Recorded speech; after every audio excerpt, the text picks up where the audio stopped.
À cette grande édition du journal télévisé, à la une de cette édition d'actualité, à moins de 24 heures du coup d'envoi de la première demi-finale du championnat d'Afrique des Nations opposant la République démocratique du Congo à la Guinée-Conakry.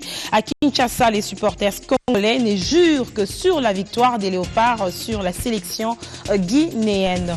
Et puis 690 millions de dollars américains, montant que devra réunir les humanitaires en RDC pour soulager environ 6 millions de personnes nécessiteuses. Des chiffres présentés ce mardi au cours du lancement du plan d'action humanitaire 2016. Et enfin, quel sort sera réservé à Jean-Pierre Bemba? On en saura davantage ce 21 mars 2016, date à laquelle la Cour pénale internationale fixe l'audience publique au cours de laquelle sera rendu le verdict. Une information livrée ce mardi par la Chambre de première instance 3. Madame, Messieurs, encore une fois, merci de rester avec nous pour cette nouvelle édition sur B1 Télévision. Le 21 mars 2000, date qui scellera le sort de Jean-Pierre Bemba, ex-vice-président de la République démocratique du Congo. Il sera devant les juges de la Cour pénale internationale devant son destin au cours de l'audience publique dans laquelle sera rendu le verdict d'un procès qui aura tenu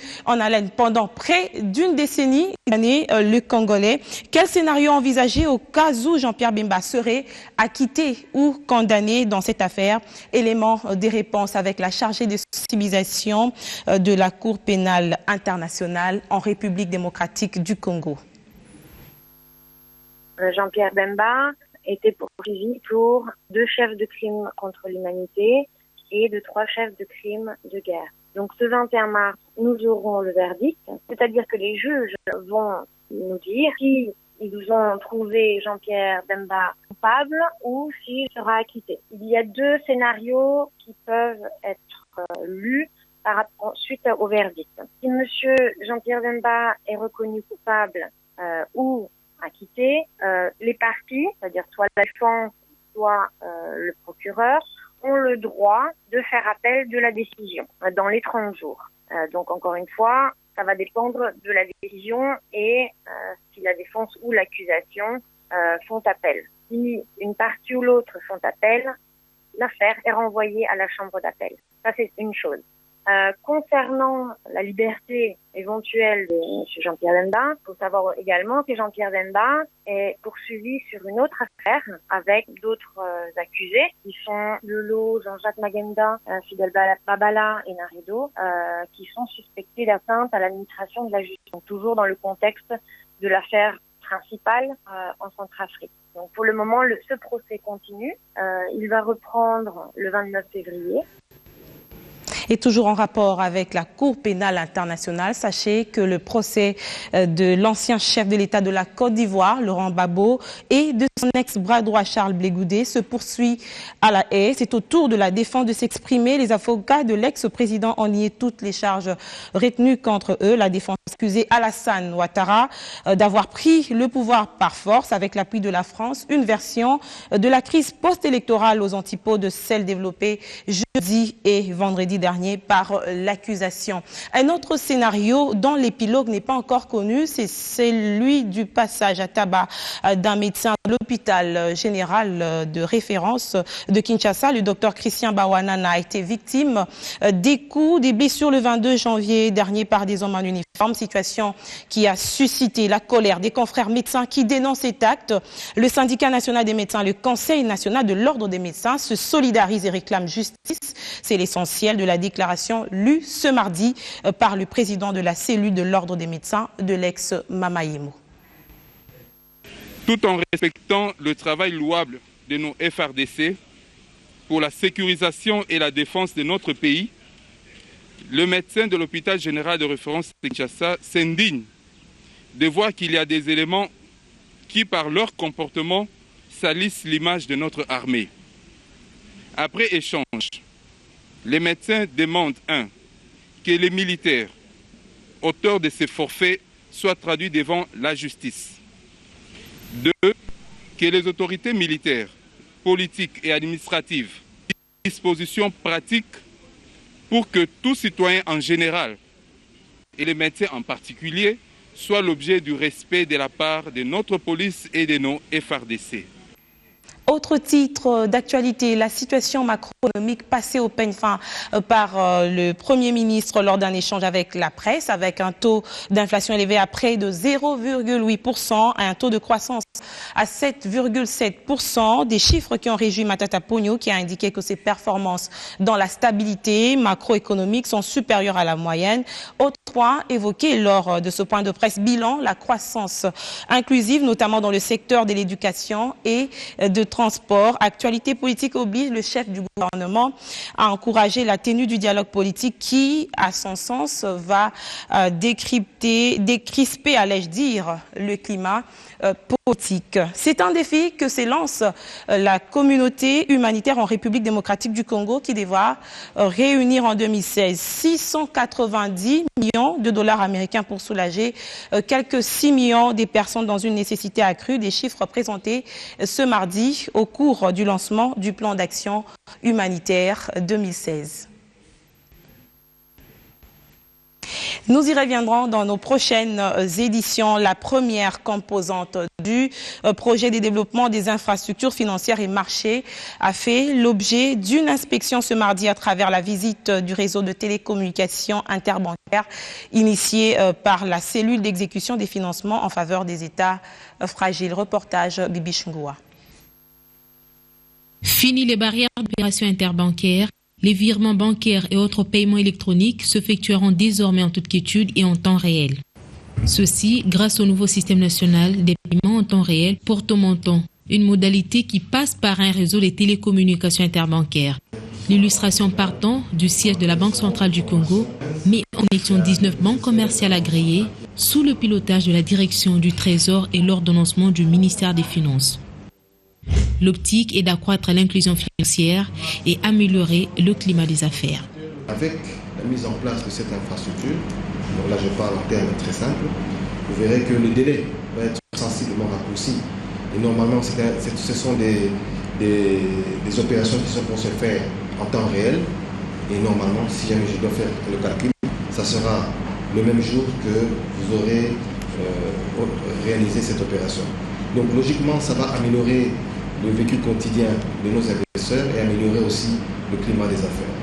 Première composante présente toutes les garanties dans le projet de développement des infrastructures financières et marchés de la cellule d'exécution des financements en faveur des États fragiles. Lors des échanges avec la presse, ceci a été démontré. Un endroit sécurisé qui devrait servir à protéger tous les systèmes, tout le cœur du système de paiement.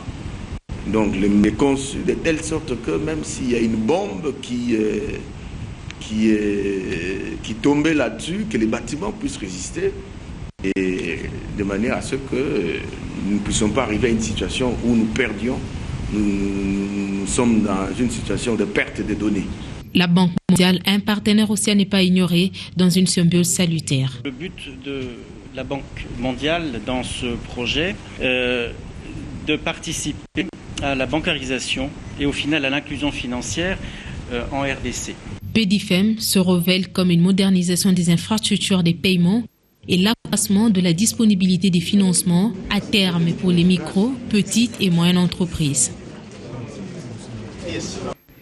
La nouvelle Jérusalem Kimbangiste a désormais un certificat d'enregistrement au ministère des Affaires foncières. Une délégation de ce ministère a séjourné à Kamba dans le Congo central du 30 au 31 janvier dernier pour émettre officiellement le certificat d'enregistrement de la ville sainte des croyants Kimbangiste au cours d'une cérémonie à grande pompe.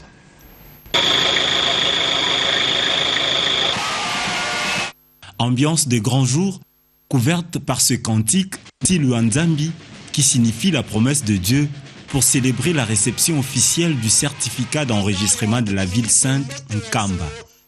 Événement de taille comme le prouvent tous ces fidèles de l'église kimbangiste venus de partout pour vivre en live ce moment historique plein de symboles. Symboles que le chef spirituel et représentant légal de l'église kimbangiste en a voulu pour preuve en signifiant que c'est depuis 1921 qu'a été attendu ce moment avant de remercier le président de la République et le ministre des Affaires foncières pour l'accomplissement en un temps record de la promesse faite lors de son passage. Chose désormais due à la signature du contrat de concession ordinaire devant les fidèles de l'Église et les membres de la délégation du ministre et le couronnement d'une légitimité qui ouvre la voie aux multiples réalisations de projets de développement communautaire. 2 février, une date importante pour la République démocratique du Congo. Cette date est consacrée sur le plan mondial à la célébration de la journée des zones humides et la RDC, de par ses importantes réserves en eau douce, se voit dans l'obligation non seulement de prôner la gestion rationnelle, mais surtout sensibiliser les usagers en vue d'un comportement responsable, car l'eau douce est une ressource équitable. Les zones humides sont souvent perçues comme des simples marécages et pourtant elles abritent des richesses extraordinaires, tant en nombre d'espèces des plantes qu'en nombre d'animaux, qui restent dépendants de ces endroits. La République démocratique du Congo loge une importante partie des zones humides de par son hydrographie impressionnante qui la lie en première position de bonnes quantités d'eau douce. Les zones humides, ce sont des éponges, ce sont des lieux où l'eau vit à l'aise. Il y a la symbiose, il y a la faune et la flore qui nous donnent beaucoup, qui nous rendent beaucoup de services. Et si nous les détruisons, alors cette journée elle est importante pour sensibiliser, pour faire connaître aux gens le rôle que jouent les zones humides pour notre vie quotidienne. Au-delà des multiples services que nous rendent les zones humides pour réguler les crues, recharger les nappes phréatiques, épurer les eaux, ces journées est passée sous silence en République démocratique du Congo. L'eau douce, c'est celle qui nous fait vivre. Il est fort dommage que cette journée soit passée sous silence en RDC. C'est nous qui devons aller leur apporter la connaissance et les aider à utiliser ces zones-là de manière rationnelle. Et nous devons sensibiliser aussi nos autorités. La coalition de femmes leaders pour l'environnement et le développement durable prône pour une gestion rationnelle comme garde d'un futur radieux pour l'humanité. Lors des échanges, ces femmes réunies autour d'une table ont manifesté intérêt et plaident pour une sensibilisation de taille, et le premier bénéficiaire de ces réflexions s'exprime. C'est la toute première fois que je viens de parler et que je viens d'écouter la matière sur les zones humides. Je demande au gouvernement de renforcer, parce qu'il y a beaucoup de matière, pour faire la sensibilisation, sensibiliser la femme, comment elle va regarder la rivière. Parce qu'on dit souvent que l'eau c'est la vie. Et même pour la femme, l'eau c'est la vie à partir de la femme elle-même. Les zones humides pour notre avenir, mode de vie durable, tel est le thème choisi pour cette édition 2016.